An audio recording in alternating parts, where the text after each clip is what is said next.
Voilà, sur ce plateau, je suis justement avec Papi Tamba, avec qui nous abordons ce sujet concernant ces combattants cités dans un rapport de l'ONU comme étant des mèches avec le M23. Papi Tamba, est-ce que, la question d'ailleurs que je vous avais posée, c'est de savoir, est-ce qu'on peut dire que le gouvernement n'est pas capable de venir à bout de ce mouvement?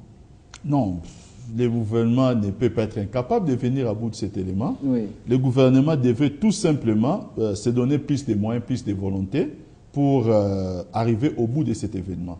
Parce qu'on a affaire avec des gens, comme je vous ai dit tout à l'heure, qui n'ont pas de vérité et qui manquent de cohérence. Oui. Prenons un cas de figure. Personnellement, il m'est arrivé plusieurs fois. Ça fait 30 mois que je suis à Kinshasa. Donc il est arrivé plusieurs fois d'accueillir, pas d'accueillir, mais de me retrouver avec certains combattants. Ici à Kinshasa, dont certains sont venus pendant la période de concertation nationale, il m'est arrivé de les inviter. On peut même aller dans un restaurant ensemble pour manger. Moi, je suis kabiliste. Je suis à Kinshasa, ça ne me dérange pas. Oui. Mais je leur pose la question. Vous pourriez aussi recevoir Papi Tamba Amatongue à Bruxelles, devant vos amis, ou recevoir, par exemple, Papi Tamba à Château-Rouge à Paris. Réponse? Mais ils peuvent, tout naturellement, ils refusent même de se faire photographier à côté de moi. Pourquoi? Parce que, des faits de se photographier à côté de nous, si nous les publions, par exemple, pour eux, ils seraient taxés de quoi que ce soit. Donc, c'est quoi? C'est double langage. Que lorsque vous êtes au pays, vous dites que vous êtes combattant modéré, et quand vous êtes avec vos amis, vous devenez un combattant radical. C'est quoi ce double langage? C'est cette absence de vérité qui fait qu'aujourd'hui, nous sommes maintenant avec des gens qui dealent carrément avec nos ennemis, les ennemis du peuple congolais, notamment les M23, qui les faisaient la nuit. Pour quelle motivation? Parce que ces gens n'ont plus de raison de combattre un système, ils combattent un homme. Et ils combattent non pas, ils combattent un homme qu'ils ne connaissent pas, mais qu'ils haïssent. Voilà les problèmes. C'est ça le problème. Alors, le M23 est déjà mort. Est-ce que nous devons toujours craindre cette fameuse alliance entre ces deux mouvements? Non, nous ne craignons rien du tout. De toute façon, les M23, comme tout groupe rebelle dans notre pays, je pense qu'ils sont aujourd'hui totalement découragés par rapport à la puissance des faits de nos FARDC. Notre problème, c'est seulement ces sentiments de révolte. Vous savez, M. David, ceux qui me suivent de la diaspora, ils peuvent comprendre mon état d'âme. Ils peuvent comprendre mon état d'âme. Pourquoi je l'ai dit? Vous ne pouvez pas imaginer le nombre de menaces que je reçois par jour. Le nombre d'insultes que je reçois par jour. Pourquoi? Parce que certains combattants auraient prêché, d'abord avant que nous étions avec les Rwandais, et aujourd'hui nous défendons les M23 à travers les chefs de l'État que nous défendons bec et ongle. Par rapport à cela, ils ont totalement désorienté votre vie. Dans la mesure où vous vous retrouvez à Kinshasa parce que bon, vous n'êtes pas bagarreur, pour vous retrouver avec des gens affreux, vous battre à tout moment, vous faites un autre choix de la vie.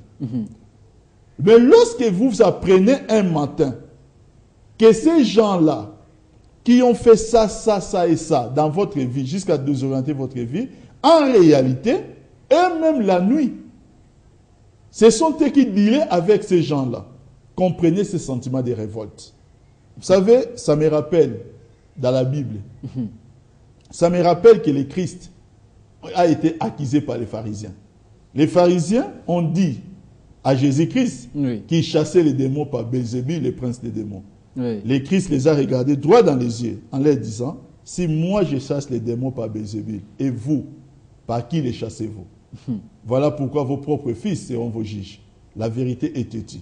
Si nous étions avec les M23, qu'aujourd'hui nous avons combattu et que nous venons de réduire à néant, et vous aujourd'hui, que les rapports épinglent vos leaders comme faisant partie de M23 et qui commencent à passer aux aveux en donnant des arguments fallacieux, que direz-vous? Alors finalement, quel traitement doit-on leur réserver? Parce qu'il faut avouer... Non, moi, en ce qui me concerne, si ça ne dépendait que de moi, je pense que ceux qui se sont compromis avec les M23 et la diaspora, personnellement, je dis bien personnellement, ne peuvent pas avoir droit d'abord à la loi d'amnistie, mais deuxièmement, ils doivent être poursuivis en justice. Parce que je considère que leur attitude à une certaine circonstance aggravante. Est-ce que c'est là le chef de l'État, justement, veut qu'il y ait cohésion?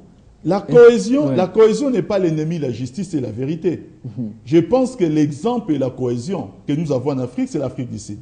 L'Afrique du Sud n'a pas inscrit la justice et la vérité. La réconciliation s'est faite autour de ces deux valeurs fondamentales.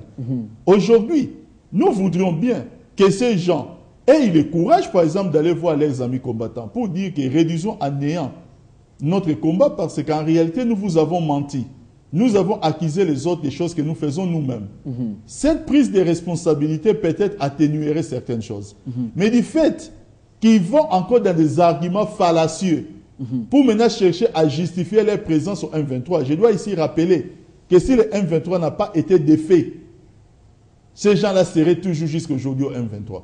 Ça, il faut quand même qu'on le dise clairement, en continuant à tuer les Congolais et à piller nos ressources.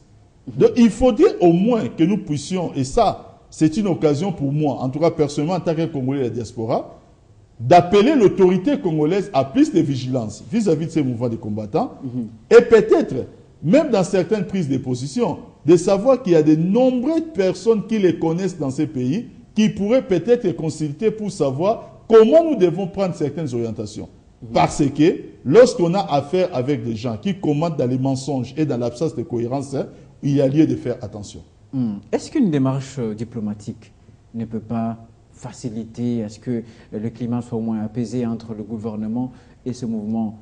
Les souhaits, c'est que le climat soit apaisé. C'est ce que je suis en train de dire. C'est-à-dire une action diplomatique, par exemple. L'action diplomatique doit être c'est-à-dire menée. RDC France pour que ces gens-là reviennent à la raison. Non, l'action diplomatique doit être menée. De toute façon, prenons seulement l'exemple du M23. Je ne pense pas que les chefs de l'État avaient seulement ouvert la voie militaire pour les combattre. Il y avait la voie diplomatique, la voie politique et la voie militaire. Oui. De la même manière, nous pourrions aussi entamer ces processus. Moi, ce que moi, personnellement, je déplore, je dis que c'est un sentiment de révolte. Oui. C'est de voir que des gens qui se sont compromis avec les M23 ne se remettent pas en cause. Ils passent aux aveux, mais développent encore des arguments fallacieux. Nous parlerons de la réconciliation avec des gens qui peuvent passer aux aveux, qui peuvent reconnaître qu'ils ont fauté, qui peuvent dire qu'on était menteurs, qui peuvent reconnaître que nous avons accusé les autres gratuitement, alors que c'est nous-mêmes qui étions partis au M23. C'est un peu le sens aussi, c'est ce que nous trouvons même dans la démarche de Roger Lumbala. Avez-vous déjà un seul moment entendu les meilleurs culpes de Roger Lumbala? Un seul instant. Roger Lumbala a accusé le gouvernement congolais d'être d'acquaintance avec le M23. Il a même dit sur Africa 24 que le M23 était une œuvre de Joseph Kabila. Il s'est retrouvé au M23, le M23 défait, il s'entête et continue à développer des arguments fallacieux. Lorsqu'on a affaire avec une personne qui ne sait pas se remettre en cause, comment pourrions-nous parler de la réconciliation avec cette personne? La réconciliation doit se faire sur base de la vérité et la justice. Donc pour vous, il faut couper la poire en deux. Je ne dis pas qu'il faut couper la poire en deux. Nous les appelons au meilleur sentiment.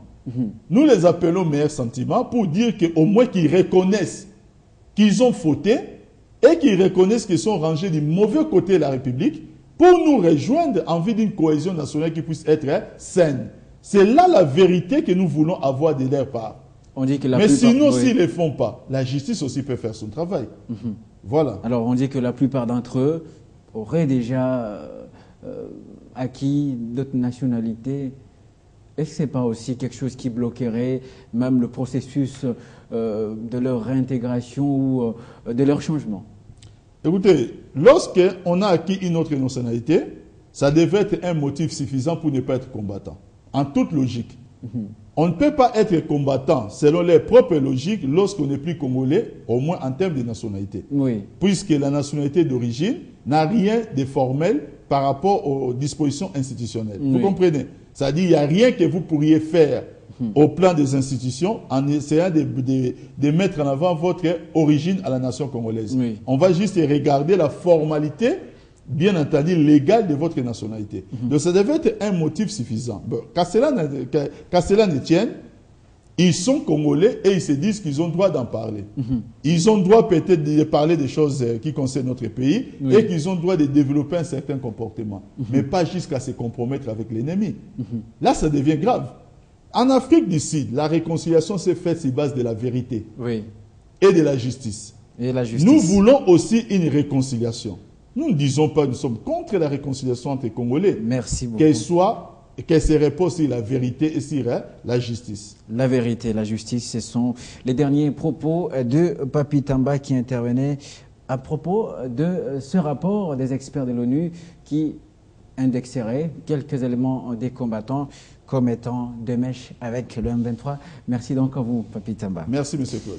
Le changement pour la jeunesse, lequel il faut pour cette dernière?